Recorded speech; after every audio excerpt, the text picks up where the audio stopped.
Good morning, everybody. How are we doing today? I don't know about you guys, but are you guys getting really excited about starting your gardens this year? I know I am. I'm so anxious.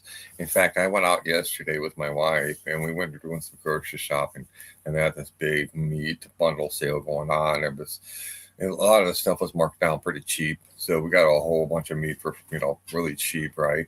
We literally filled up the bottom of our cart with about $50 worth of food, right? Which is really rare. This is like 1986 prices, okay? That was crazy. But while we were there, they had this huge, like, garden emporium of all these plants, like vegetables and fruits, that have already been kind of grown in the greenhouse, and they sell them at the grocery store. Now, I think it's a little bit early that they started this, but that's fine. So, one of the things I wanted to talk about with you guys today is teach you guys how to um, learn when is the right time to start putting your vegetables and your fruits and all that stuff in the right place, right? At the right time. So we have what they call time zones, and each of these time zones tells us, like, hey, this is when we can start putting these, putting the seeds in the soil, or when it's time to start putting the plants in, right? So I want to show you my little garden set up here. I've got like tomatoes. I've got mint, right? A spearmint. I have different kinds of peppers. I have chives.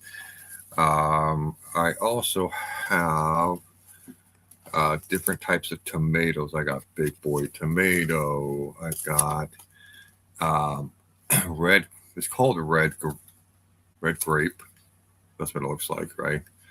Um, so one of the things is that most people don't realize is these little tabs on the back side of these little tabs is going to give you information about the type of plants. Um, so it says, full sun, right? So the very first thing you're going to see. So you want to make sure that you're putting these in the right places. You don't want to put them in like a partial sun where there's some shade or whatever, because they don't do very well. So if it says full sun, make sure you put it in full sun. It'll tell you like the spacing, how many inches apart. It tells you it matures in like say 55 to 70 days, right? Fruit size is 3/4 of an inch, which is 3 centimeters. Lots of cool stuff. Well, so we've got all of this yesterday at the grocery store. So one of the things I do, I keep it in a cardboard box. I'm just gonna keep the moisture, the soil moisturized as we go along. We don't want to put too much moisture, water into it, and we want to be very careful about how much we put in there. But more importantly, we want to be able to keep it warm as possible. So I've got it here in my office, as you can kind of see right here. I'm going to keep it nice and moisturized and warm, and try to keep it in a conducive environment until the time comes and we're going to start planting them. Now, I've got about 10 days, 10 to 11 days before I can actually start putting them out. Right now, the temperature here in northern western part of Illinois is right around 32 degrees. This is going to be the last time this year, uh, as far as the beginning of the year, where it's going to be 32 degrees. Now, the next time we can expect it to be about 32 degrees is going to be somewhere around probably the mid to late November. So we've got some time in between, but today's the last day for the spring, where it's going to be 32 degrees. Now, 32 degrees is what they call the freezing point. So you don't want to put your vegetables out or your fruits out before uh, it's about 32, right? So what is the most optimal temperature for your vegetables and fruits? Now, according to the Farmer's Almanac and according to the United States Department of Agriculture, they say is right about and above. So at nighttime, we're going to be looking at nighttime, so what the nighttime temperatures are. So in your zone, there's different zones. We have the northern zone, we have the central zone, we have the southern zone. They're kind of all layered out, and then we've got the East Coast, West Coast, and the central part of the United States, right? So today we're going to be actually talking about the most important thing when it comes to gardening, and that is when do we start putting these things out, right? Um, Now, if you're starting everything out from a seed, I would recommend this is what I would do is you can get these little pod cups. Um, you can do them out of like a plastic container, or like this is one of the things that I do is I start them out in a ball glass jars. Why? Because these are the best hydroponics that you will ever find, and this is something that has been done for generations upon generations since these things came out. Is they'll take about 2/3 of the soil, put it in here, and they'll stick some seeds in here, right? And they just put a couple or just a few drops of water. The reason why is because as the water starts to evaporate, it turns into like that dewy kind of moisture that goes up into the air. Well, it hits the top of this, and it comes back down. Um, Also, too, whatever carbon dioxide is being given off, it's coming back down into the soil. And so, what I like to say is, this is the best hydroponic as far as growing for starting your vegetable seeds and whatever.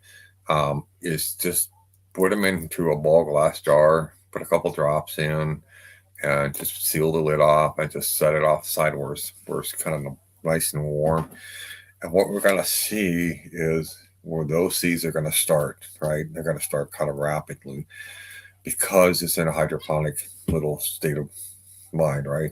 So leave those set. You want to kind of start those about a week or two before you want to go out and start transplanting them. Now, I'm going to show you the best way to. If you're like me, you live in.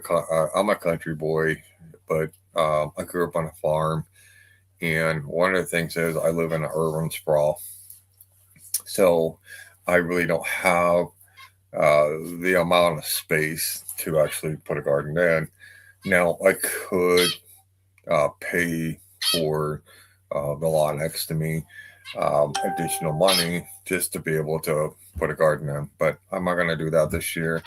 I'm going to try to figure out how to maximize the amount of space that I have and utilize that as much as possible. So I'm going to show you this video that I just took this morning.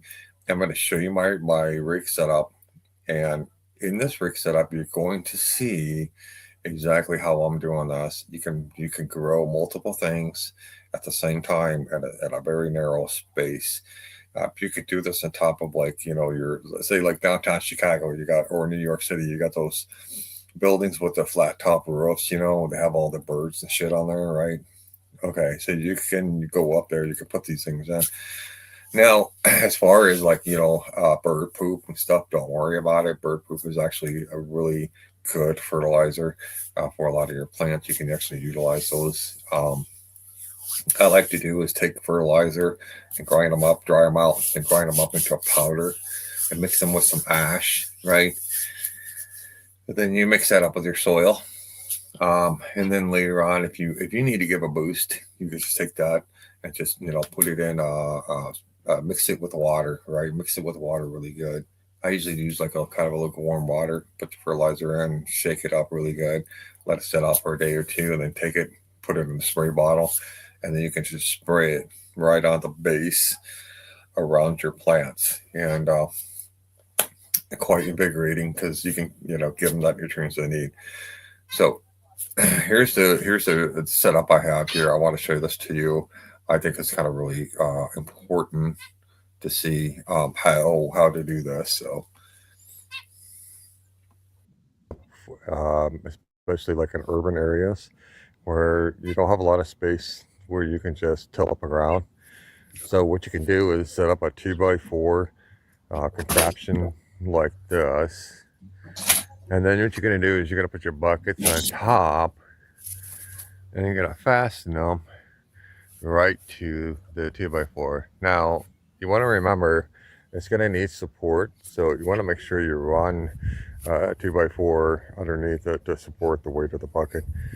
Then what you're going to do is simply drill a small hole at the very bottom of the bucket there. And then what you're going to do is you're going to put your vegetables right up inside, the root up, and then on the top, this is where you're going to take your topsoil, any fertilizer. I usually use ash from my fireplace, and mix that all together. And then you're going to put that right in top of the bucket, just a little bit at a time until you get the bucket full.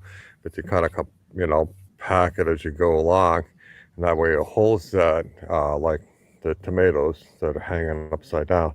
So what happens is the tomatoes will grow downward, and all the nutrients will go straight to the root. And then at the bottom here is going to be a box. It's going to have soil in it. We're going to plant some other vegetables here. Same thing for the back side here. On the back side, we're going to put another box right here. And that's going to have your dirt and everything in it. And so what you're going to do is you're going to put your vegetables like cucumbers, for example. So the cucumbers can grow up, and they attach themselves to this wire, and then you can collect your cucumbers right off of here. Now, the coolest thing about this is that with your nightshade family, like your tomatoes, you can put your like peppers and stuff in here. You can put your tomatoes and your peppers.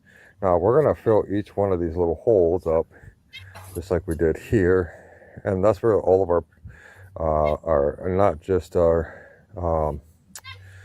what we're going to do is we're going to put flowers. So we're going to put flowers around the whole entire thing, and these are the kind of flowers that are pollinators, and we're going to have peppers in here. One way you can attract the pollinators, like the birds, like the hummingbirds, you got a bird feeder, and so the idea is that you want these pollinators to pollinate the flower, right? So they're going to pollinate from the flower, and they're going to pollinate the plants. So you want this pretty close to this one here. Now, when you put your tomatoes upside down, you can put peppers on top. They're two nightshade family, so they'll kind of complement one another. So you have peppers on top, and then you have tomatoes at the bottom, cucumbers on the other side. And here in the front, we're going to put beans. We're going to grow some beans here as well. So that's kind of how a basic urban sprawl garden setup looks like.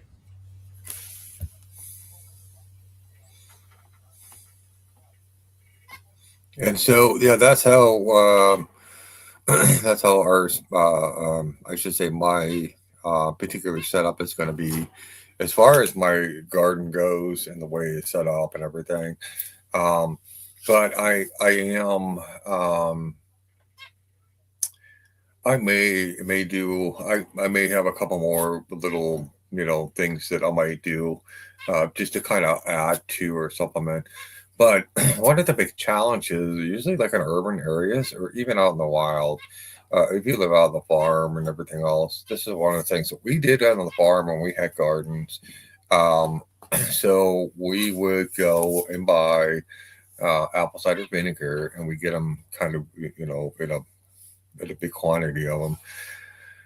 And then what we would do is we would take rags, and we take two clean rags, and then we soak them in the apple cider vinegar, and then we just kind of hang them, right? We take a piece of wire, uh, poke a hole in the rag, you know, wrap that wire around it, and then we'd make a little hook on it, and we would just hook that, about a couple of feet apart around the entire garden. Now it smells really bad because it's a cider, it's acidic, right?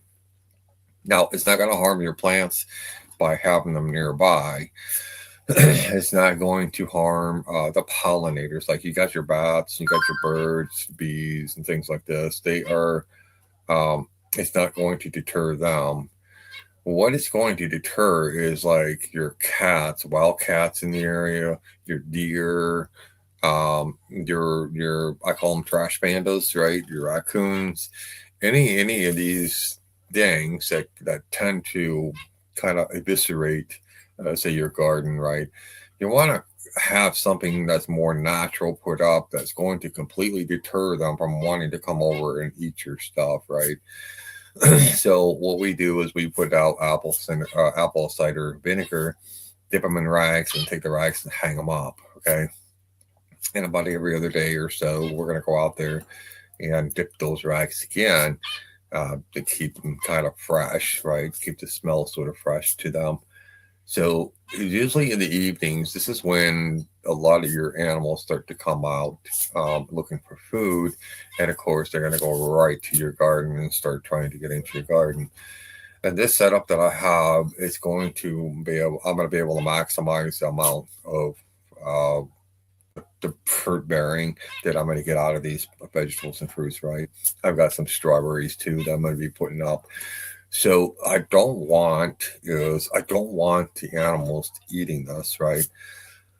So one of the things too is you can get natural, well, you can get plants. For example, you can get like you can get some natural plants that you can actually put up, right? And those plants that essentially are kind of like an odor. They give off an odor, and animals don't like it. So um, we're going to put those in, and we're going to and kind of just grow those around too. But we're going to hang those rags of vinegar, apple cider vinegar, because it's a really bitter smell. Animals, it kind of repulses them, especially when you got cats and you got deer and trash pandas. And these are some of the things that I have in my area that are pretty prevalent. So what we're going to do is we're going to put all those things together over the next course of 2 weeks, and we're going to do a run. We're going to run down and do a play by play. You can find a lot of this actually on my TikTok. So if you go to my TikTok page, you'll see I'm going to make do more instructional videos as we go along. So if you're really interested in gardening, you've never done gardening before, or you just don't have that green thumb, I'm going to teach you how to have that green thumb, how to develop that green thumb. I get it. Some people just are not very good with plants, but I understand. I have to understand that there are some plants that call for shade, right? Some plants that call for 100% sun. And so oftentimes what happens is we tend to plant things in the wrong place. And that's the biggest mistake kind of on the start, right? The other one is planting them at the wrong time of the year. So um, one of the big things is that people start thinking, okay, well, it's May 1st, it's time to start planting. Well, there's a frost. We still get there's some areas we still get frost, right? And so you don't want to put plants out that are going to kill your plants, right? So I'm going to show you. We're gonna go through, and I'm going to show you the best time to start putting out your garden. Okay, so right here. So what we do is we kind of utilize Grok because Grok kind of sources the information from like the United States Department of Agriculture Plant Hardiness Zone Map. Okay, so let's go through this. So planting times for vegetables and fruits are determined by local climate, primarily the frost dates. Okay, so pay attention to this. The frost dates, right? It's the temperature and the growing season length, not by time zones, not by the it's EST, PST, or CST. These are a time zone that affects the clock, but not necessarily the weather patterns, right? So the standard reference in the U.S. is the USDA Plant Hardiness Zone map. Okay, so this is what the map looks like. It's based on average minimum weather, or minimum winter temperatures. Okay, so we don't want the winter temperatures. We want to know when that stops and it starts to really gradually warm up. So this is why they call it in the springtime. You're kind of going from a transition from being cold, starting to warm up, and then eventually it's going to get really warm out, right? So zones range from one as the coldest, like the parts of Alaska, to 13. Okay, there's one and there's 13. So one it would be as far north as possible. 13 would be kind of more towards the equator. Like you're getting into like southern Florida, Hawaii. Like Hawaii has an average temperature about 80 degrees all year round, but Hawaii has two different kinds of season. Hawaii actually has what they call a monsoon season and then a dry season. Okay. So during the monsoon, it rains like all the time. Okay. So, and then you got the dry season, which is where it doesn't carry much rain, but you're going to get a lot more hot, sunny days, 80-degree temperatures. It's like 80 degrees all year round. So it's always kind of humid for the most part in Hawaii. Um, Whereas you get into like southern Florida, it's going to be right around 80 degrees or so, 80, 90 degrees for the most part all year round. But the big thing about these places like the zone 13s, they tend to get a lot of like what they call them tropical storms that come through. And so that's something you're going to have to look out for. But as far as when you're planting, you can pretty much plant almost anything and everything within that time zone all year round. You can go through it all year round, which is really nice. But like where I live in the Midwest, the kind of between the northern, like I'm right smack dab between the north part and the central part of the United States. So I'm kind of right in this kind of finite zone, but we have a, a, a time date, right? And our time date is usually when we start planting, it's right around May 10th. But this year it's going to be May 11th to the 12th. This is the best time for us. So, according to the Weather Channel, go to the Weather Channel, you can actually see like, okay, when you're going to see the highest temperature of the day, which is fine. But I'm looking at is the coldest temperature at night. Like, what is the night temperature? It's if it has to be above 50 degrees. So I want to make sure I don't want to put it out, and it's only going to like say it gets to 50 degrees at night. I want to put these plants out when the temperature is above 50. So on the 11th of May is going to be the best time because the night time is going to be right around like 54 degrees. So that's an more optimal temperature I'm more comfortable with. On the 12th, it's going to be like 56 degrees at night. And so as time goes on, it's going to start warming up in the evening. So it's going to stay above 50 degrees, right? So here's what we got for the U.S. United States Department of Agriculture plant hardiness zone map. Okay, so this is your map here. This is for your kind of a visual reference, right? So let's take a look at this. All right, so I'm kind of like in this purple zone, sort of right here. It's kind of weird, but so we got this white, kind of a whitish, grayish or whatever. But you can see on the side here on this chart table, right? It give you some ideas. But the ideal is the optimal temperatures, right? And we have Alaska here, and so you've got some different color bands, right? The United States has this kind of a similar thing. The farther north you go, you're going to have more colder temperatures. Now, the length of actual time of the year by the time you plant your vegetables and fruits till the time you can't grow anymore. Okay, that's like what we call the harvest season, right?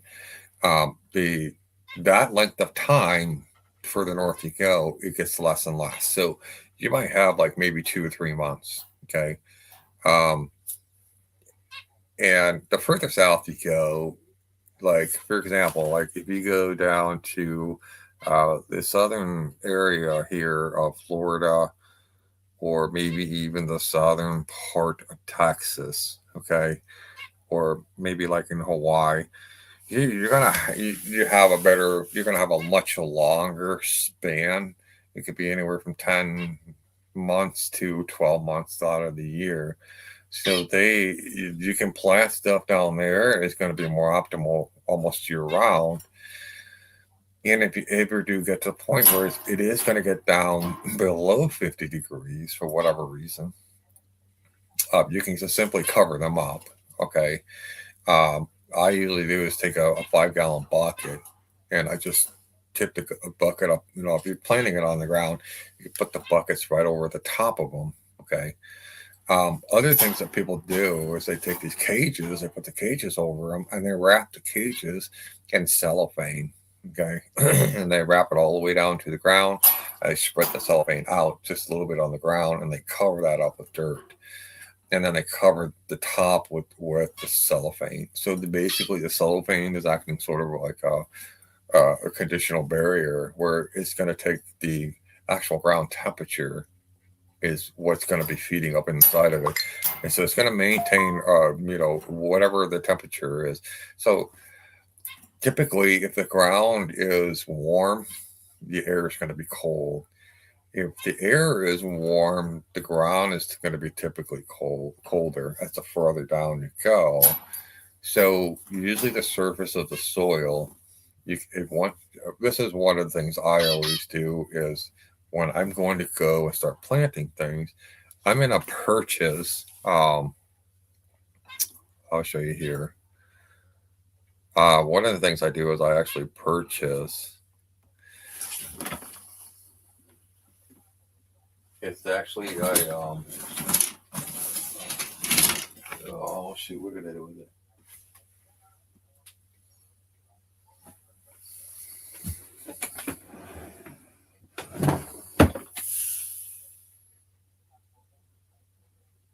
Somewhere around here. What it is it's a meter. It's a little kind of like a yellow. It's like an orange color. It's got a little thermometer, and you're going to stick it in your soil, and you can see exactly what the temperature of the soil is. So when you are getting ready, what I want you to do is like go outside in the evening and stick your soil thermometer in there, and it'll tell you what the temperature of the soil is. So it's not always necessarily what the outside temperature. We do measurements. So the outside in the evening time, if it's above 50 degrees, we're gonna test the soil. If the soil is actually below 50 for whatever reason, we're not gonna start planting just yet. We want to make sure that that soil temperature is above 50 degrees at all times. I mean, one of the things you can do is you can get an actual heater where you can put those into a 5 gallon bucket, right? And put your soil in there. And you can put your plant in there as well. And that heat tape is simply, it's going to um, keep the soil at above temperature. Okay, so if the outside is say 54 degrees, and normally the soil would be like 46, the heat tape can heat up the soil so it's above 50 degrees. But I'm not usually really big on that, unless hey, we have to grow food sooner. But I'm not really I'm not going to spend extra money on that. A lot of people don't want to spend extra money on things that they don't have to have. But time is when the further in the more colder climates, they will actually use those to actually um, make sure that their soil stays above the 50 degree mark. So, um, but let's go back to this and let's let's see here. Okay, so let's shrink this back down. All right, so that is your time zone reference, or not your time zone, your um, USDA plant hardiness zone map. Okay, so the general guidelines by the United States Department of Agriculture zone groups, they're approximately, for, these are approximate for common crops. So always check your local frost dates. Okay, you can go again. You can go to the Weather Channel, and they have those. I like to also look at the um, I have my Farmer's Almanac. I like to go to Farmer's Almanac, but I also do comparisons with the Weather Channel as well. And get a kind of a really good feel like, okay, this is going to be the week of May 10th for my zone, May 10th to the 16th. So any kind of, you know, as time starts to go along and you start to see, okay, well, the last frost, when is the last frost date? So the last actual frost date for here was last night, which was, coming into this morning, it was like 32 degrees outside. So it's going to start warming up. It's going to get in the 70s today. And then it's going to be like, in the low 40s tonight.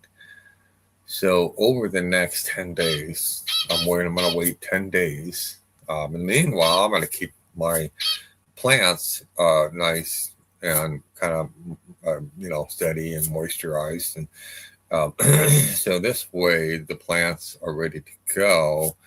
Uh, so one of the big things that people don't realize is that when you are planting a lot of plants, I'm going to show you some things here as the days come on. But the idea is you got to take your soil and just kind of take them out of the package, and you got to loosen up the roots, right?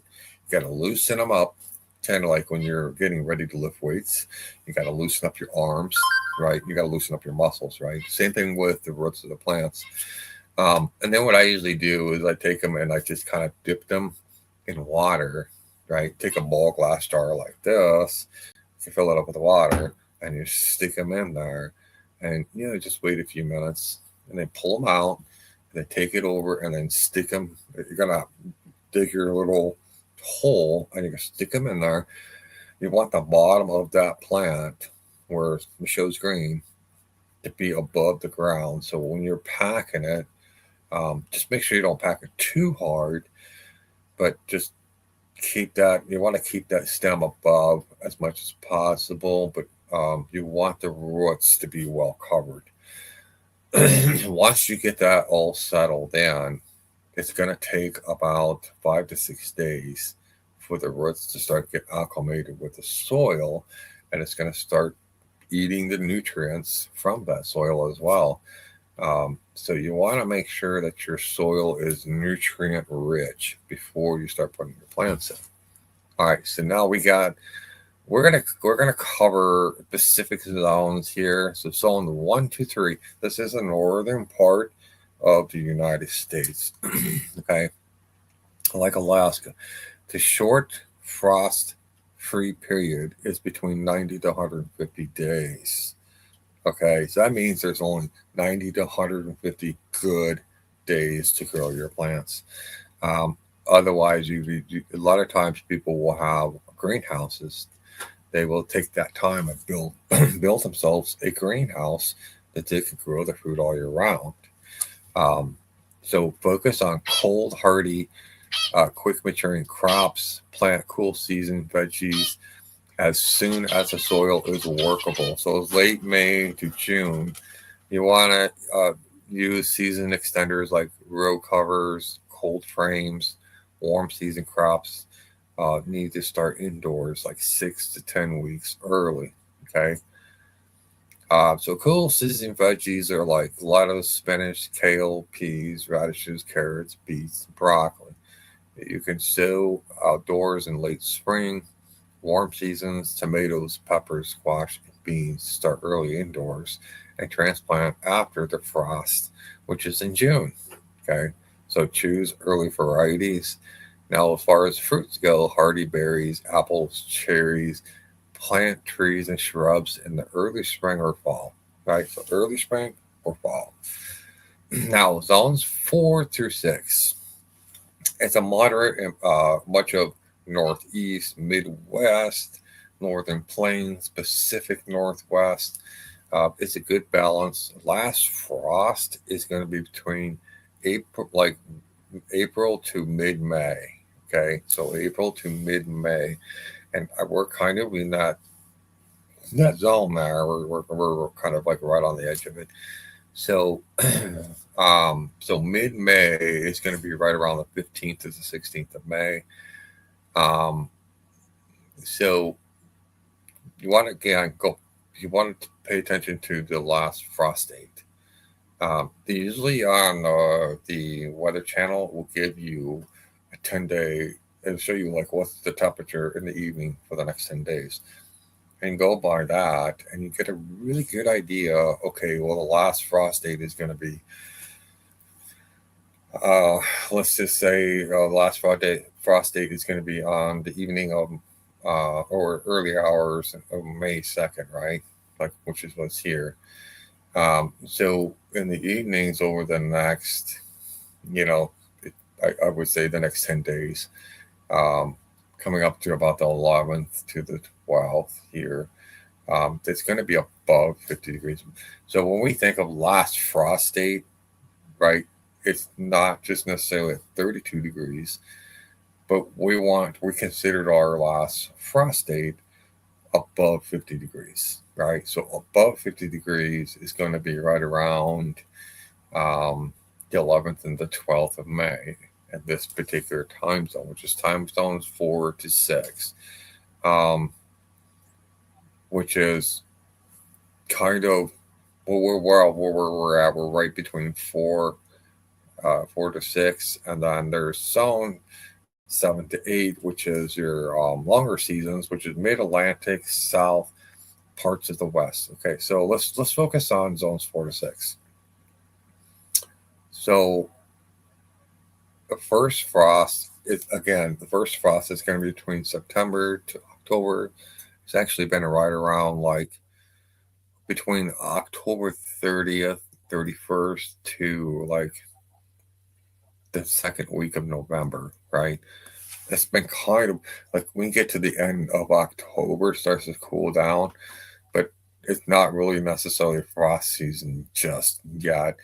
When it gets below 50 degrees, it's going to be somewhere right around October 31st to the second week of November. So it depends. Like we've had some crazy years where we've actually had Indian summers. And the Indian summers would take us all the way into like the first part of December, where it actually starts to drop below 50 degrees. So we have had kind of an extension, right? So one of the things you want to pay attention to is um, like the Weather Channel, Farmer's Almanac, right? You can kind of get an idea. Are we going to have an Indian summer, right? Is it going to be hot and dry? Is the summer going to extend itself, right? Other times, you find out, oh well, winter might come a little bit early, like it did last year. We actually got winter that came early. Day after Thanksgiving, we got like 2 foot of snow. So um, usually, I like to do is let the last of my crop, right? So I've been picking them throughout the summer. I'm getting some pretty good amounts of food, but there's some like you want to harvest your own seeds, and so like with the beans anyway, or the cucumber, for example, I'll let them mature completely to the full max. So like the beans, they'll dry up and they'll turn brown. They're really kind of crunchy inside. The beans themselves will get kind of big and kind of hard, right? So that's that's how you harvest your beans. But like your cucumbers, you let your cucumbers grow completely out. So I usually just wait. I just do with one cucumber, right? I'll pick the others, but I'll leave that one cucumber to grow completely out to its full maximum. And I usually do that not in the late part of the season, but kind of like in the spring to summer transition, right? I'll have a cucumber. I'll just let it grow as big as it possibly can, and it goes from green and it starts to turn to like kind of a whitish color, right? And it's totally maxed out. So you take that cucumber, you pick it off, and when you cut it open, the seeds themselves are going to be huge, and that is exactly what you want. I usually, put them on a paper towel, dry them out, and then I have cucumber seeds for the next year. Um, you can kind of do the same thing with, a lot of your other typical, you know, food. Um, but if you go to the store and you say you want to buy a tomato from the store and you want to just use the seeds from those, well, the easiest way to do it is just take them and cut them in kind of 1 inch slices. You gotta make sure they got seeds in them. You don't want the GMO version. You want the non-GMO version. The non-GMO has seeds in them. GMO don't have any seeds at all, and we shouldn't be consuming anything that's a genetically modified organism because we ourselves are natural. We are not genetically modified as human beings, so we shouldn't be eating anything that's genetically modified. It's not good for us. Not good for your the pH balance in your in your gut, right? So your gut health is like one of the biggest uh, factors in your health in your health biome system. Okay, you got to keep that gut health healthy. So you don't want to be eating anything that's genetically modified. So get a non-GMO tomato, and there's different varieties of tomatoes. So you want to look up like if I want to make spaghetti sauce. Well, there's certain types of tomatoes to use for tomato sauce. You don't want to be using the other kind of that's going to make it taste terrible, right? So again, um, let's get back to this. So cool season, sow peas, spinach, lettuce, kale, broccoli, carrots as soon as the soil thaws, which is March to April in time zone 6, April to May in time zone 4. The warm seasons are going to be your tomatoes, peppers, cucumbers, squash, corn, and beans. And you want to transplant and start them after the last frost, typically like mid-May is pretty typical. It's like I said before. So between the May 11th, 12th, 13th, 14th to 15th, that's the mid part, right? So those are really good optimal times to start planting those into place. So we've got about 10 weeks to about 2 weeks, right? 10 days to 2 weeks. And we're going to take them out. We're going to plant those. So your fruits, the most common tree fruits like apples, peaches, are in the warmer part. Strawberries and blueberries plant in the early spring. So usually right around mid May, we're gonna put those strawberries in. Um, so zone 7 to 8. So if you're in a zone 7 to 8, which is mid Atlantic, south parts of the West, longer growing window, right? So your last frost is like March and early like March to early April. Your first frost is between October to November. So you guys have a longer period of time. So multiple plantings possible for springs and fall. So cool seasons you want to plant early, like your peas, lettuce, kale, broccoli, onions, and carrots. Warm seasons you want tomatoes, peppers, eggplants, melons, okra, right after the last frost, which is April to May. Succession planting works well. So succession is like you plant them like so many days apart from each other, right? Fruits, a wide variety, including big citrus and warmer edges. Plant trees in a late winter, early spring. So it's usually like right about this time of the year, right after the last frost. This is when you want to start planting your trees, um, or right before the next frost. Like I would say a week before the next frost. You want to plant whatever kind of tree that you want to put in. But here's the thing: is when you put your new plants or you're planting a new tree. I have a couple of trees that I planted, and they're just about this yay big, right? So I know when the winter comes here, they are totally brutal. It could get extremely cold, and I'm not sure that these plants usually are going to survive that, right? Because of the temperature difference. So oftentimes what I'll do when I start planting my trees, I'll put white 5 gallon buckets over it. Okay, because they're long enough, but they're well insulated because just the bucket itself. I'll put some weight on top of it, obviously, and I'll push the dirt up around the edges of the bucket just to kind of hold it into place and to keep any cold air from actually getting in, right? So also times when you get snow and the snow melts into water, it starts to freeze up around it instead of in it. So you want to kind of just pack some dirt up a little bit around the bucket. And then when springtime comes, you pull that off and you'll see that the tree is doing well, and it starts to do a little budding. Okay.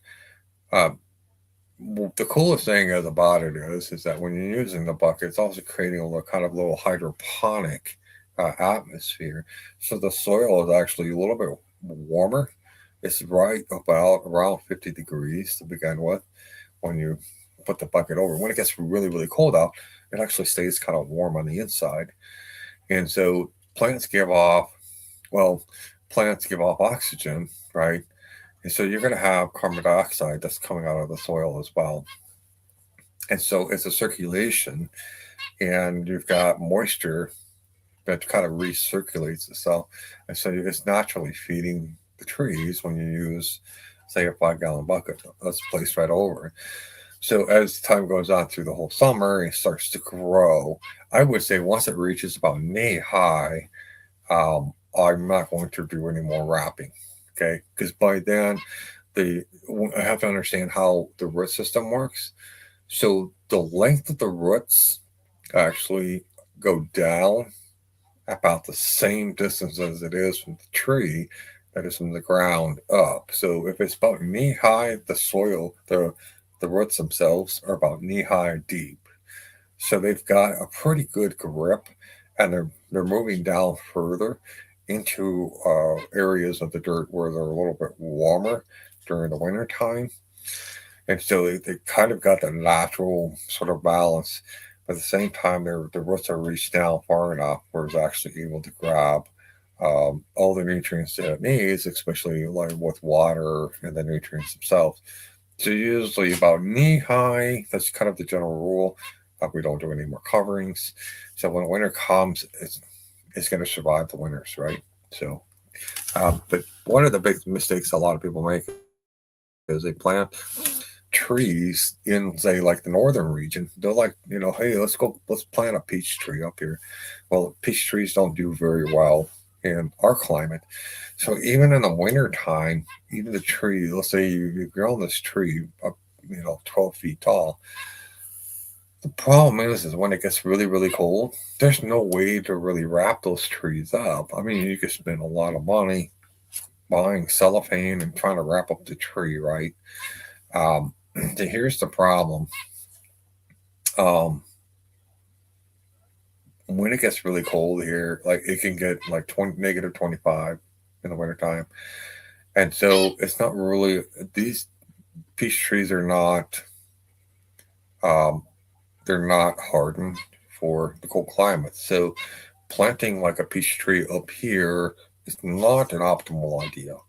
The optimal idea is like, an apple tree or maybe a walnut tree, you know, something that's going to be is going to be able to withstand the cold temperatures. Now, I could take an apple tree and say a walnut tree. I can plant them in the warmer regions, and they'll do well down there, right? But some of the warmer regions are more swampy areas, so these particular trees won't do very well in more swampy climates. Okay, so there has to be kind of each region has its own set of kinds of trees that do well. Others they don't do very well. So that's something you have to do a little research on, right? All right. So the fruits, we got a wide variety of figs, citrus, and warmer edges, plant trees in the late winter, early spring. Okay, now zone 9 through 11. Yeah, this is a warm subtropical, deep south, Florida, California, Hawaii. If you're in those areas, this is for you. a very long or year-round seasons. Okay, so plant cool season in the fall, winter, warm seasons in the spring. Heat tolerant variety key. You do you want to have heat tolerant vegetables and fruits, right? So you can do a little research on like what is the best heat tolerant for your area. You can come to Grok right here, and you can type that in as a question, form a question. Grok will give you the best source of the answer. Or you can go to the United States Department of Agriculture, and you can actually find out from them as well. But usually Grok will source that information from their website and kind of put it up for you. I love Grok, how I can use it to find information. Um, so watch for like humidity and pests, right? So one of the big things about pests, a lot of people don't realize this, but this is one of the things I do to keep pests out. So they have this thing called diatomaceous earth. All right, you can go to the store, you can buy it. It's like a white powders. It's not harmful to humans, but we have been using this for thousands of years. And in the gardening world, they've used this to keep like your ants or keep stink bugs or whatever it is out and away from your home. When the springtime comes into the summer, we see a lot of bugs, especially like mosquitoes, right? And so one of the things that we do is we take diatomaceous earth. I usually get a 4-pound bag of it. You can sprinkle this around your garden, okay? And it's not the coolest thing about diatomaceous earth. It kills ants, fleas, bed bugs, cockroaches, silverfish, earwigs, and other listed crawling insects. All right. As far as, let's see, it says for so the applications is the products is intended for application with a hand duster, a powder duster, or similar means of application areas listed where crawling insects are found. And you can use this around your gardens to keep the crawly bugs from getting in, right? So for indoor, you can use those indoor as well. It's for like earwigs, millipedes, centipedes, starfish, crickets, cockroaches, ants, except for carpenter, fire, harvester, and peril ants. Lightly coat a thin layer of product in areas where these pests are bound or may hide, such as cracks and crevices behind and beneath refrigerators, cabinets, stoves, garbage cans, and around sewer pipes, drains, window frames, and attics and basements. Dust insects directly if possible, but apply more than you don't want to apply this more than once a week. Okay. So for outdoor use,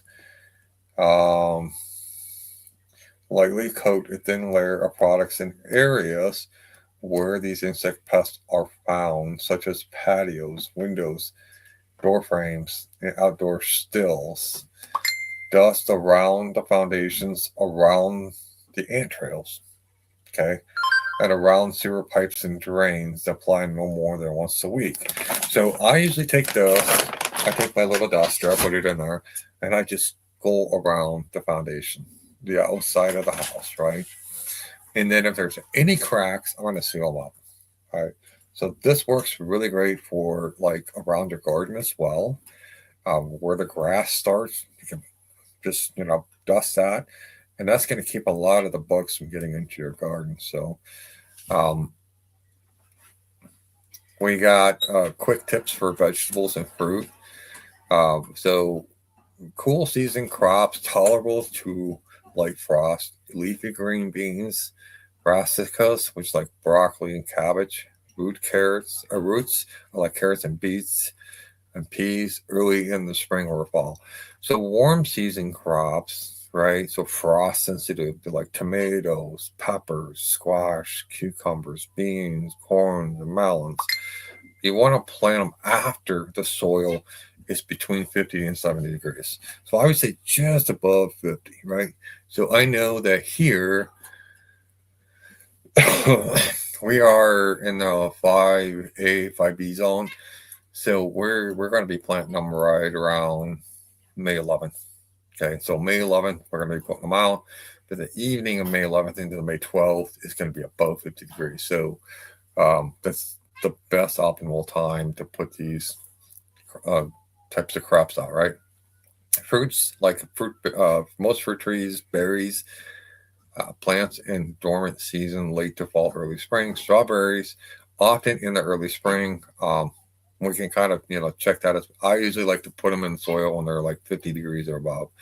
So general rule, soil temperature matters more than air temperature for seeds. So if you're using seeds, okay, 50 degrees or above.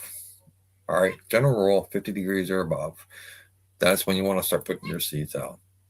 If the soil or the air temperature is going to be, um, well, so the idea is that whatever the air temperature is, the soil tends to be a little bit warmer, but you want to be kind of careful. You want to be able to, you want to put your seed in during what we call the transition period, okay? Which is going to be like here at 5A or on 5A and 5B, that's our zone. We want to do that right around, say, like, May 5th, May 6th, right? Because we know that as soon as the seeds start taking root and they start shooting up, we want the shoots, right, to come out right about the second week of May. So between the 11th, 12th, 13th, 14th, 15th, right? Because once the shoots get up, then the air temperature matters. All right. But it takes about 14 to 21 days before they really start to come up. But we usually want to do it like a week before. That's when we put the seeds out. Now, and the reason being is our seeds kind of grow pretty quickly. And the reason being is because um, we use chicken fertilizer as part of our soil. And oftentimes what happens is a lot of our seeds come up a lot quicker than most of your traditional seeds.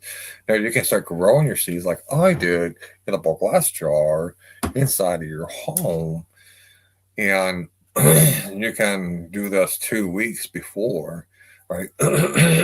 Sorry, 2 weeks before, and then once it's ready, and it's at the optimal temperature, take them out, open it up, just kind of pour it out a little bit carefully, and then make sure you expose the root, and you want the roots down deep enough, and cover it, pack it a little bit, and just make sure you put a little bit of water. You don't want a ton of water. I usually do is just take the roots and dip them in water for about a minute or two, and then I'll put them into the ground. The reason I do this is so I don't have to put water into the soil. I'll just put them into the soil and pack them up around that plant. Okay, I'm not putting any more water on. The root itself is soaked up about a minute or two worth of just water, and you stick it in the soil. Any excess water is going to go right into the soil. Okay, but the roots got the water and they're fed.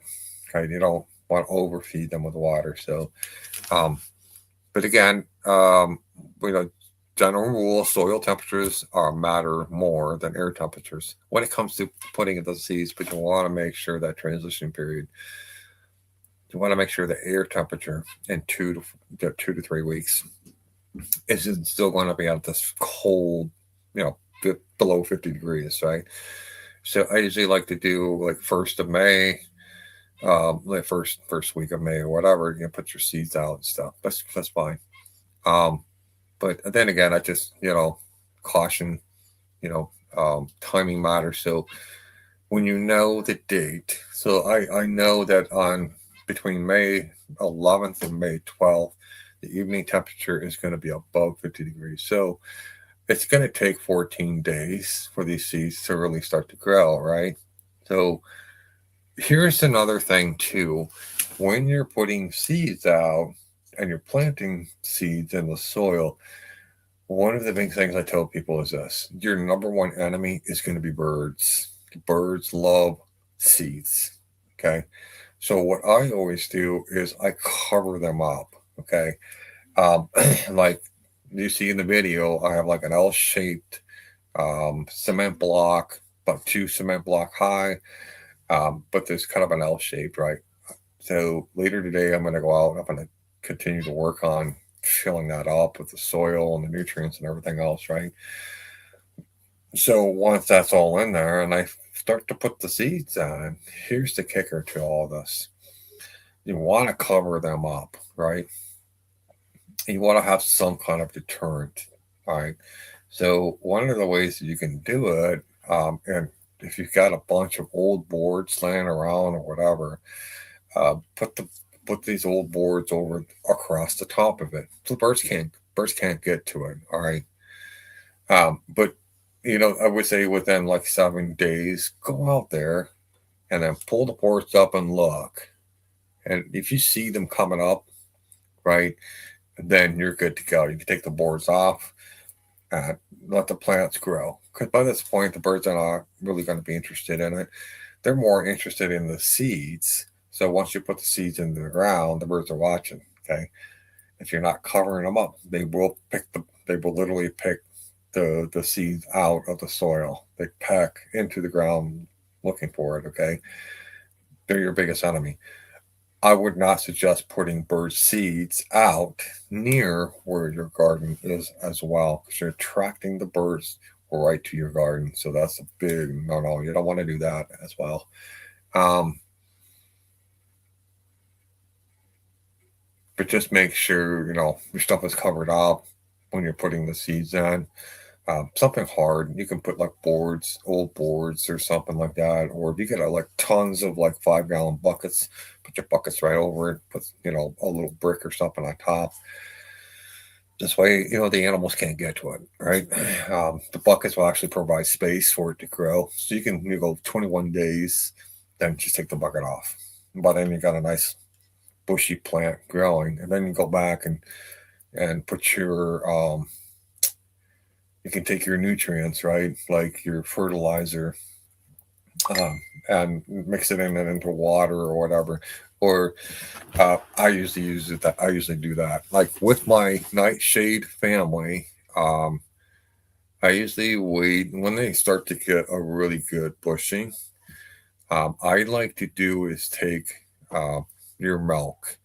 And so I'll take like it's 50-50 with water. So you mix 50% of milk, 50% with your water. Mix them together. I'll just put just like a tablespoon of like ground up chicken poop. Okay, turn it into powder. Just like a little tablespoon, 1 tablespoon. Mix that in with a 16 fluid ounce bottle with your 50-50 mix of milk and water. And then you're going to take that and you're going to pour that right around your tomato plants.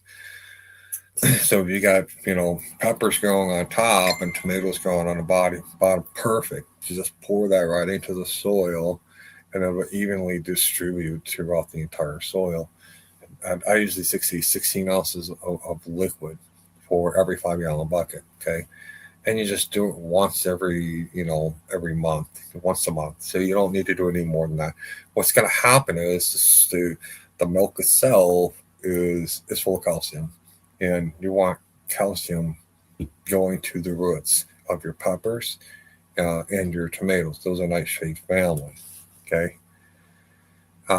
So if you're looking for precise dates and use a time code tool like the Old Farmer's Almanac planting calendar, which I do, or state specific guides, like they got the UFSseeds.com, or they got extension services, like you can also go to the United States Department of Agriculture. Is really great.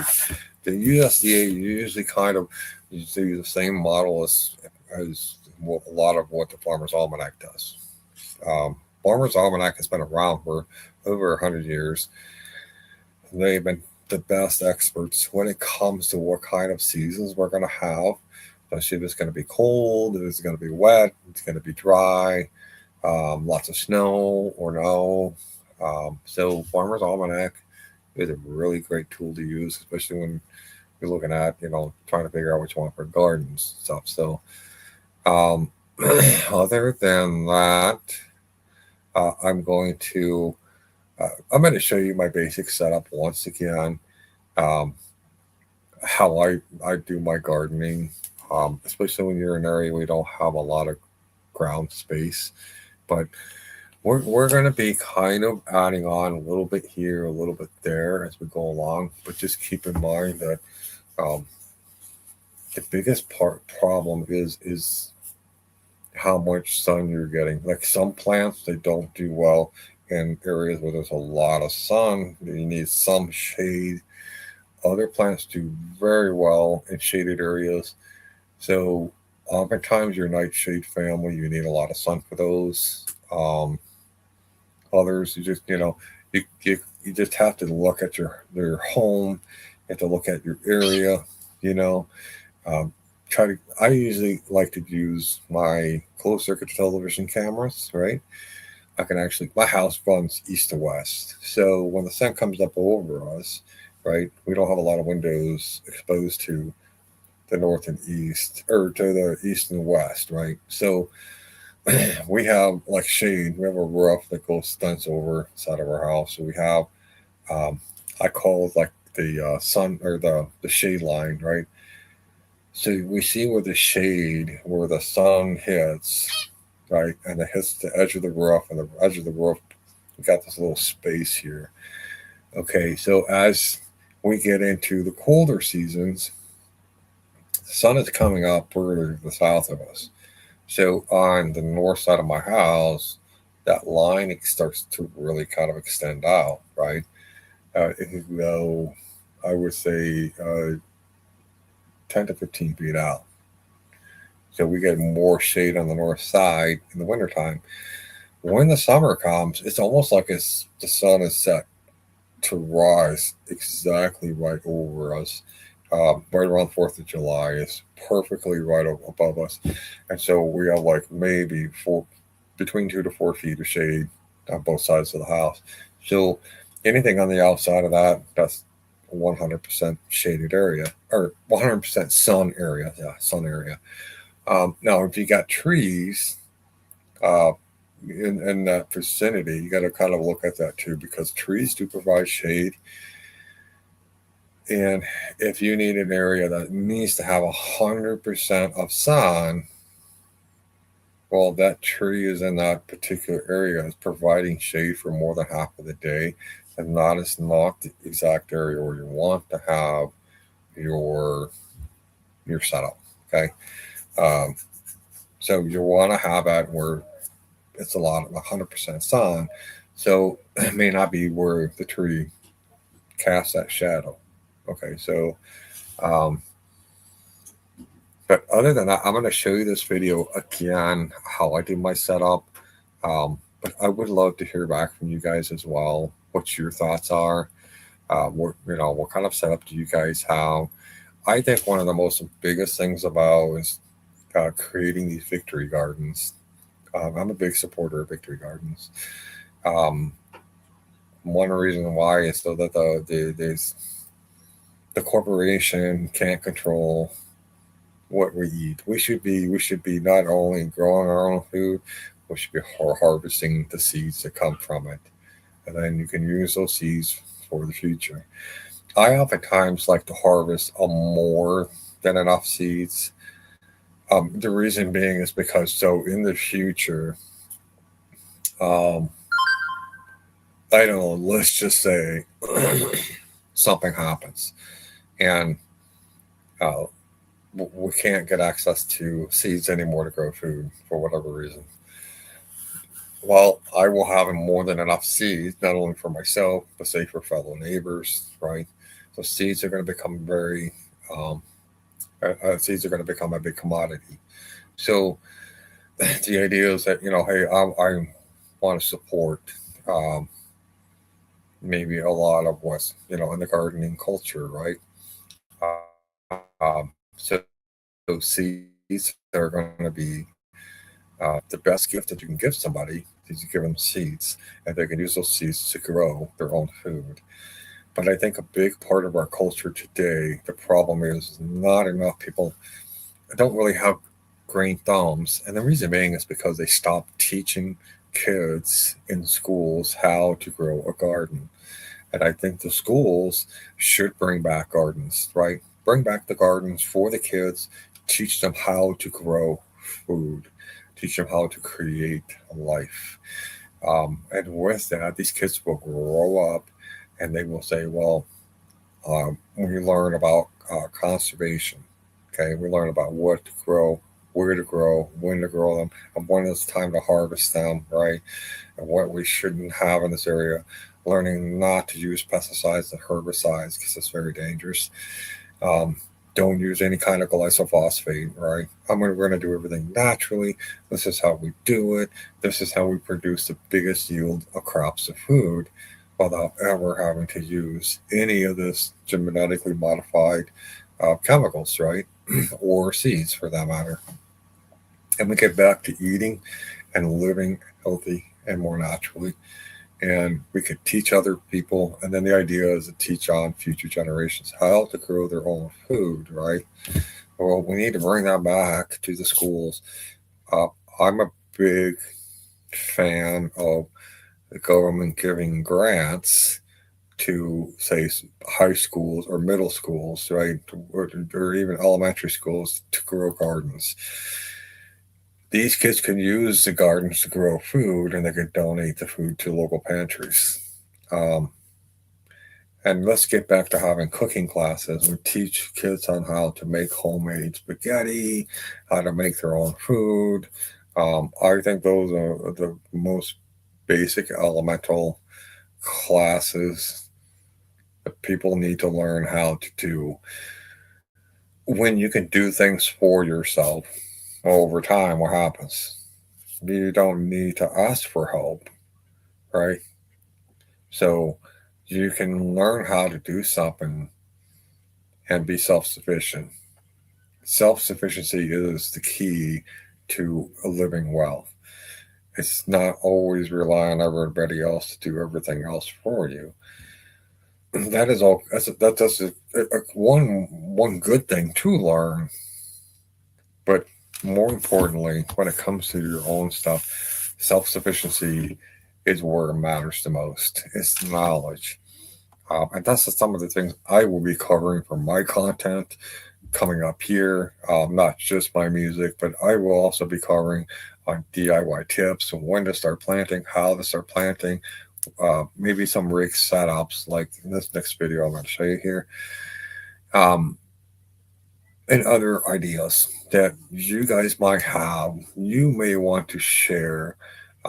So in this particular live video, um, on X, for example, you can go into the comments section, right? And you can maybe post a picture of your setup, right? Or make a little, 1 or 2 minute video of your setup, explain why you did this, right? How you did this, how you're going to maximize um, maybe the largest output of food, right? And this is your first time, that's okay. Show us what you got. And either myself or there's other actual gardening experts out there will tell you or give you tips, right, on how to maximize on the setup that you have. The problem is a lot of people are afraid to show what they got. Okay, here's the reason why. It's because they're afraid of being ridiculed.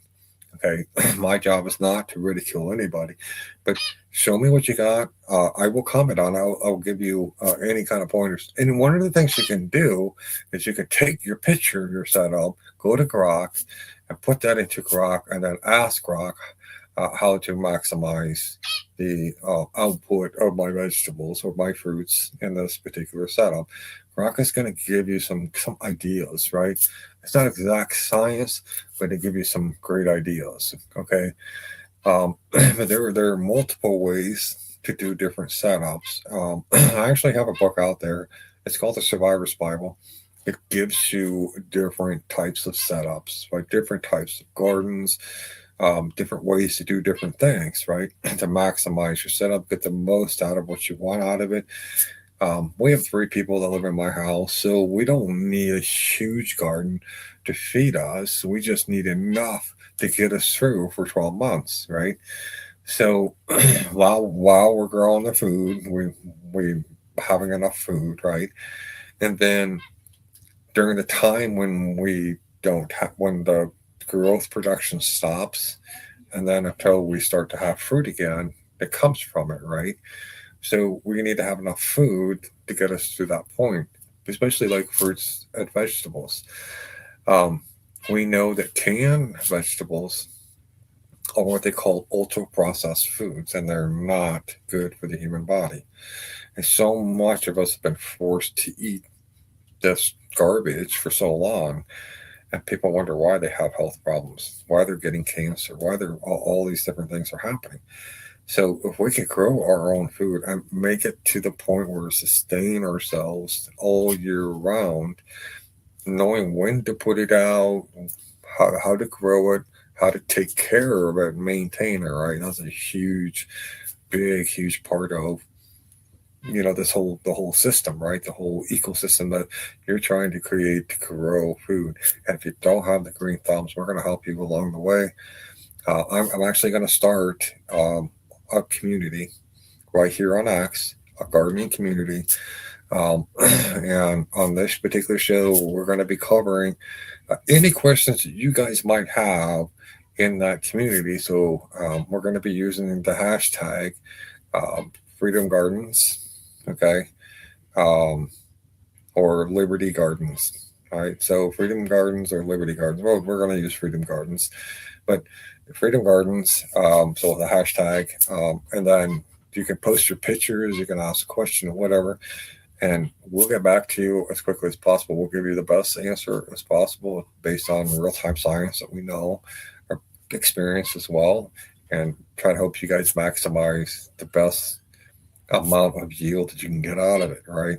All natural based, not this chemical stuff. Um, but I would recommend that if you know somebody that has chickens, um, tell them that you want the chicken poop, right? You just need, let's say, like my setup here in the video I'll show you. I just need a couple pounds of worth of chicken poop, okay? But if you got a big garden, a big garden, so what you want to do is you want to have at least say 5 to 10 pounds for a very big, a garden that you're tilling, right? Let's say you're doing it like 20 feet long, 10 feet wide. You're going to need about 2 to 5 pounds of chicken poop. But you want to do is kind of like dry them out and grind them down in a blender into kind of a dust, like a powder, right? And then you're going to take a duster and you're going to pour that into a duster. You're just going to go along and dust the ground with it. You're going to cover the whole thing up really good. And then you run your tiller right over. So that tiller is going to mix that chicken poop right into the ground. Okay. Um, this is probably the best way to do it. Or if you're really into like spraying kind of liquid stuff, take the powdered chicken poop, right? And or you don't have to grind it into a powder. Just take chicken poop, and you're going to put it into a big container full of water, and you just let it set outside, right, for a couple of weeks. And then what happens is it starts to kind of ferment itself, right? It starts to break down, and the whole liquid is now nothing more than chicken poop liquid, and you can pump that out and put it into a sprayer, and you can just spray that. Okay, spray the whole thing, and then you chill it up as you go along. Right, that's really one of the best ways to, um, get your garden situation right. Like farmers, what they'll do oftentimes is they'll till up the ground as they're breaking up the ground, right, and they have like a corn feeder in the back, and they'll start dropping corn down to the ground. And behind that is actually their sprayer, and their sprayer rig is set up. So their sprayer rig, you can put that sprayer rig with the liquid chicken poop and spray on top of your corn. Okay, it's kind of like the same idea with gardens. You till up your soil, put a little bit of ash in there, from your wood. Make sure you don't use any kind of like acidic woods like walnut or pine, right? You want just like the hardwood ash. You just dust that in there, and you can use a little bit of chicken poop and mix that all up really good, and then level everything out. And then go back and put your seeds in. Then use your liquid chicken poop. Kind of spray that down and cover it up with something hard so the birds don't get into it. And wait a couple of weeks, and you'll be surprised what you're going to come out with. But then about every 2 to 3 weeks, go out and spray a little liquid chicken shoot poop on your garden just to make sure, not right on the plants, but around the plants. And that way they get them the nutrients they need. But check out this video right here, and we'll continue. Basic setup, especially like in urban areas where you don't have a lot of space where you can just till up the ground. So what you can do is set up a 2x4 contraption like this. And then what you're going to do is you're going to put your buckets on top, and you're going to fasten them right to the 2x4. Now, you want to remember it's going to need support, so you want to make sure you run a 2x4 underneath it to support the weight of the bucket. Then what you're going to do is simply drill a small hole at the very bottom of the bucket there. And then what you're going to do is you're going to put your vegetables right up inside, the root up, and then on the top, this is where you're going to take your topsoil, any fertilizer. I usually use ash from my fireplace, and mix that all together. And then you're going to put that right in top of the bucket, just a little bit at a time until you get the bucket full. But you kind of, pack it as you go along. And that way it holds that, like the tomatoes that are hanging upside down. So what happens is the tomatoes will grow downward, and all the nutrients will go straight to the root. And then at the bottom here is going to be a box. And it's going to have soil in it. We're going to plant some other vegetables here. Same thing for the back side here. On the back side, we're going to put another box right here. And that's going to have your dirt and everything in it. And so what you're going to do is you're going to put your vegetables like cucumbers, for example. So the cucumbers can grow up, and they attach themselves to this wire, and then you can collect your cucumbers right off of here. Now the coolest thing about this is that with your nightshade family, like your tomatoes, you can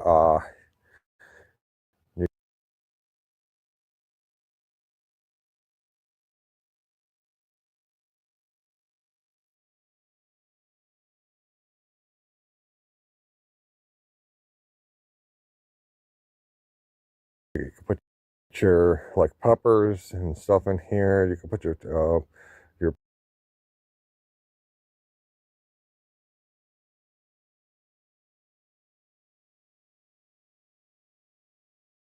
tomatoes and your peppers.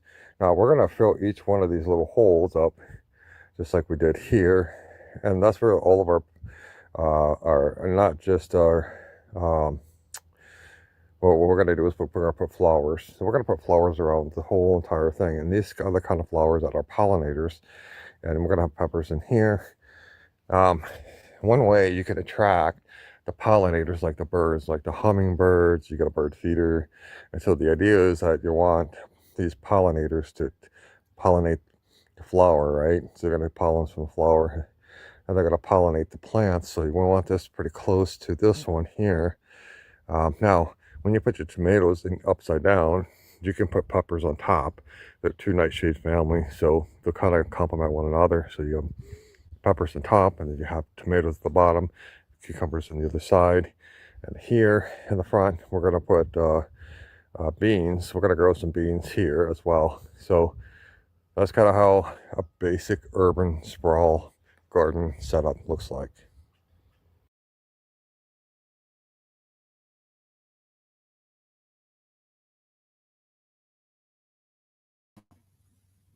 So that's what my setup is going to be. I'm going to be promoting these freedom gardens as we go along throughout the whole planting season here and throughout the whole season when you're growing your foods. So I'm actually going to start a community. So if you're interested and you want to learn how to grow vegetable seeds or fruit seeds or anything that you're interested in growing, you can join my club and let's come together and let's teach each other on how to grow food. So we can become self-sustainable all year round. We can have tomatoes all year round, or we can make our own salsa. We can make our own pasta. Like you make your pasta and you want your own spaghetti sauce, right? Um, Oftentimes we become so dependent on grocery stores for everything. I think growing your own vegetables and your own fruits is the ultimate expression of freedom. Is if you can grow it all year round um, and then we're going to get into storage, right? We'll do a whole sheet on how to store your food the best way possible.